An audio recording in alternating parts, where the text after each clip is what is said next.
Son las 8:27, Jorge Turpo desde Arequipa y Fernando Carballo aquí en Lima.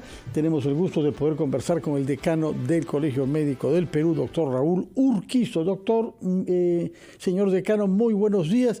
Lo hemos invitado naturalmente para que nos dé su opinión sobre la renuncia rápidamente aceptada de la ministra de Salud y que nos diga qué tareas debe confrontar el que sea sucesor de la señora Rosa Gutiérrez. Rebajatucuentas.com. Abre puertas donde otras se cierran. Con tasas desde 1.6%, impulsa tus sueños con préstamos con garantía hipotecaria. Empieza este viaje hacia el éxito.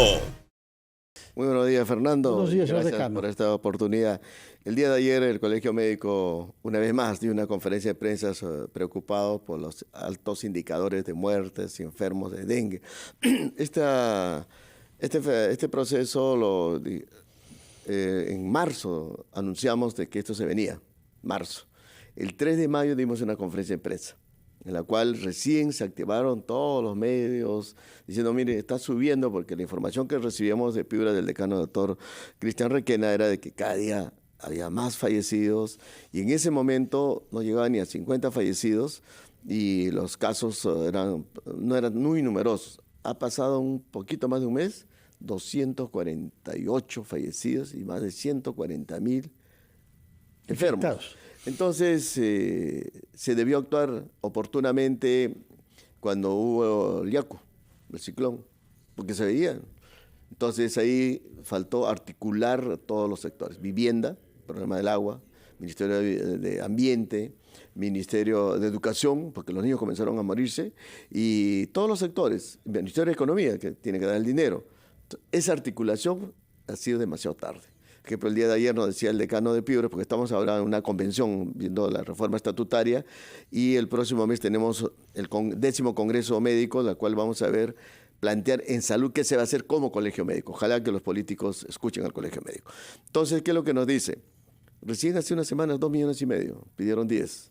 Pero cuando ya la epidemia asciende, se mantiene y comienza a descender, hagas o no hagas. Ese es el ciclo biológico. Y se repite todos los años, no es de ahora, todos los años.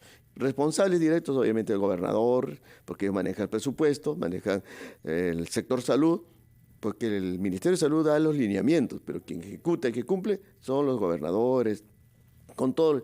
Pero muchas veces los funcionarios no son los más adecuados. Y por eso tenemos indicadores pobres de vacunación en Puno, Madre de Dios, teniendo las vacunas.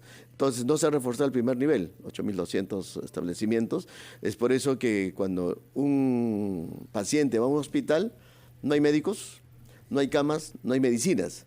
¿Y a quién le echan la culpa? Al médico, como si fuera el médico responsable de esa situación caótica de años. Entonces lo que sucede es que el Ministerio de Salud, el ministro de Salud que venga, primero, tiene que ser gestor. Segundo, que tenga experiencia en el campo clínico, que no vengan los políticos que miran de afuera. Y tercero, que tenga poder de convocatoria y tenga liderazgo, porque si no tiene esas condiciones, no escucha las sugerencias de los técnicos y que tenga buenos asesores, evidentemente la ministra, por ejemplo, dijo en 2 semanas el dengue... Se complica su gestión. Sí, doctor Urquizo, le saluda Jorge Turpo desde Arequipa.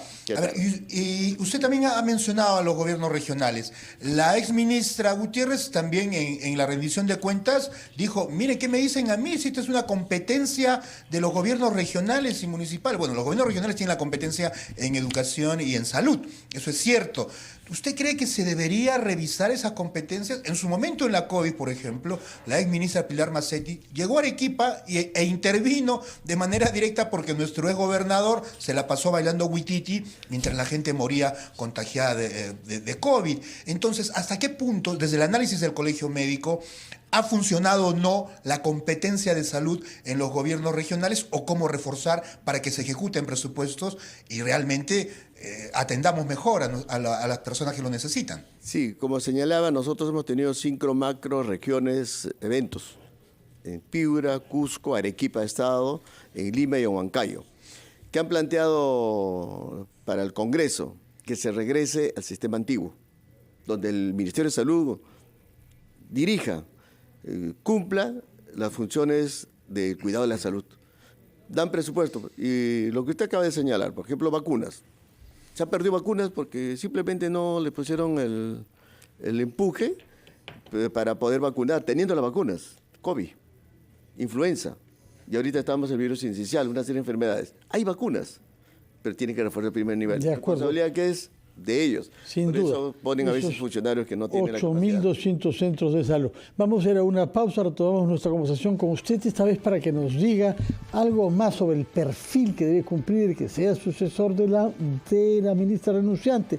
Nos ha hablado que tiene que tener experiencia como gestor, experiencia clínica en el terreno y tener liderazgo. ¿A quién ve usted que cumpla con esos requisitos? Nos los dirá el decano del Colegio Médico, señor Raúl Urquizo. Jorge, después de una pausa. Vamos a ello entonces. Sí. Desde Arequipa. Estamos conversando esta mañana con el doctor Raúl Urquizo, decano del Colegio Médico del Perú, analizando la situación luego de la salud, luego de la renuncia de la ministra del sector, Rosa Gutiérrez. Y doctor Urquizo, usted había planteado el perfil del nuevo ministro. ¿Ustedes desde el Colegio Médico pueden sugerir una terna, digamos, hablar de nombres concretos de personas que cumplan los requisitos que usted ha indicado, liderazgo, especialista en gestión, con conocimiento clínico y demás? ¿Hay algún nombre que usted pueda decir que pueda ocupar la cartera de salud? No, nosotros como Colegio Médico no podemos proponer ni siquiera una terna.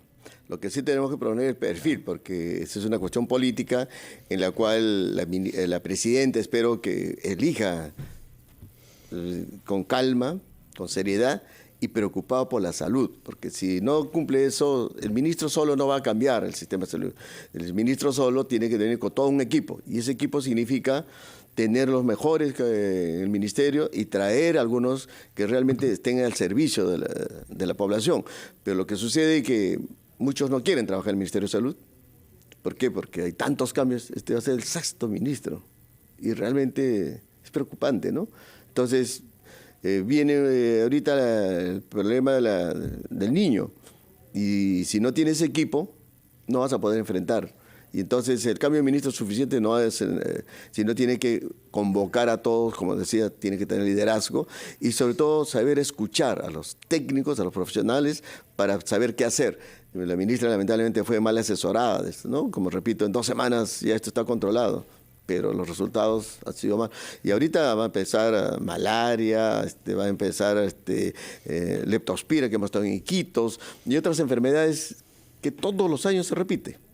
Como estamos viendo en nuestro vecino del sur, Chile, cuya crisis por enfermedades respiratorias ha llevado a que se reimplante el uso de mascarillas por lo pronto en las escuelas. Sí, yo creo que en la pandemia, al usar las mascarillas, menos resfríos, menos influenza, menos neumonía y menos tuberculosis. Muchas enfermedades. Los japoneses usan mascarilla por años y los indicadores de enfermedades menor. Si se regresa en el Perú las mascarillas en los sitios donde hay más niños, donde son los que más se enferman, las personas mayores de 60 años, y además reciban sus vacunas, que ese es otro tema. Hay las vacunas y no hay, está subiendo. Recuerden que nosotros acá hemos denunciado más de una vez que la gente no iba y no había dinero suficiente para contratar enfermeras, etc. Y sobre todo que ellas hacen una labor realmente sábado, domingo, feriados, todos los días disponibles para vacunar, pero no tuvo el número suficiente ni el dinero. Sí. Y con la ministra se aumentó, se mejoró, eso no podemos negar, pero todavía no estamos llegando a las cifras antes de la pandemia. Esperemos que se llegue, pero repito que el ministro que venga no tenga antecedentes de corrupción, tenga liderazgo, tenga experiencia clínica y no sean pues de escritorio, como decimos, de afuera, todo quieren solucionar y cuando no conocen la realidad. Otra cosa es estar en la cancha. Jorge sí, doctor Urquizo. Sí, doctor Urquizo. A ver, ¿por qué no hemos aprendido nada de lo que pasó con la pandemia? 200.000 personas muertas y seguimos con un sistema de salud precario, ya por todas las situaciones que hemos descrito, pero mientras eso ocurre con el sistema de salud y seguro social también, vemos que sí, más bien la parte privada va creciendo, ¿no? En varias regiones del país, Tacna, Arequipa y en el norte, vemos que los edificios de clínicas privadas van en aumento, igual que los policlínicos. Entonces, ¿por qué esa desproporción? ¿Por qué no podemos avanzar en dar una buena atención en el seguro social, en los hospitales del MINSA? Porque justamente los políticos estamos hablando de Ejecutivo y Legislativo, no se han sentado qué hacer en la reforma sanitaria. Recuerden que en la pandemia nosotros éramos héroes, ahora somos villanos, nos persiguen, ¿no? Y nos acusan. Pero cuando un paciente va a un hospital, tanto en el seguro como el Ministerio de Salud, peor todavía, no hay médicos especialistas, hay un déficit de 15.000 especialistas, no hay medicinas, no hay camas. ¿Y quién se enfrenta? Es el médico. ¿Quién es el culpable? El médico. Y cuando el sistema está mal. Nosotros hemos planteado una reforma sanitaria. Esperemos que el 10º Congreso que tenemos en julio se va a plantear los lineamientos a futuro que deben hacer los políticos. Pero ellos tienen que sentarse. Mire usted, faltan especialistas. Por ejemplo, hemos estado en Arequipa hace un par de semanas, el Goyeneche. ¿Hace cuántos años ese hospital está que se cae a pedazos? Demasiado. ¿Y eso es justo? Hasta tiene que hacer parrillada para atender. No es justo, pues. ¿Y eso es responsable de quién? Del Ejecutivo y Legislativo. Se aprobó el año pasado la doble percepción, la iniciativa del Colegio Médico, en febrero. Estamos en junio y no se puede aplicar por una cuestión inconstitucional. ¿Por qué los políticos no deciden, cambian, así como los profesores pueden trabajar en 12 establecimientos? En provincia no hay especialistas. Después hemos planteado la reforma del residentado.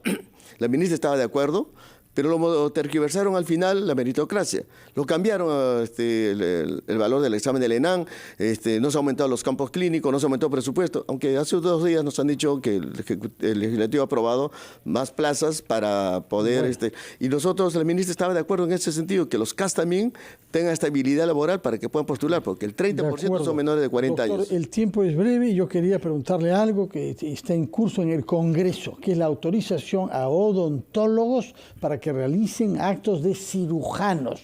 Hay un comunicado del Colegio Médico que usted preside sobre este punto. Explíquenos el problema y cómo una vez más hay congresistas que son odontólogos y que están elaborando leyes a favor de los odontólogos.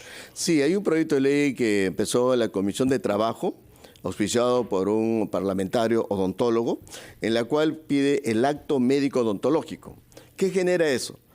Al abrir acto médico odontológico, abre todo un panorama para que otros profesionales también digan que son médicos, porque ahora se visten de blanco inclusive, ¿no? Y se pone un estetoscopio y creen que es médico. Hemos tenido y tenemos problemas, por ejemplo, con las licenciadas de obstetricia. Dicen obstetra, sacaron con una ley.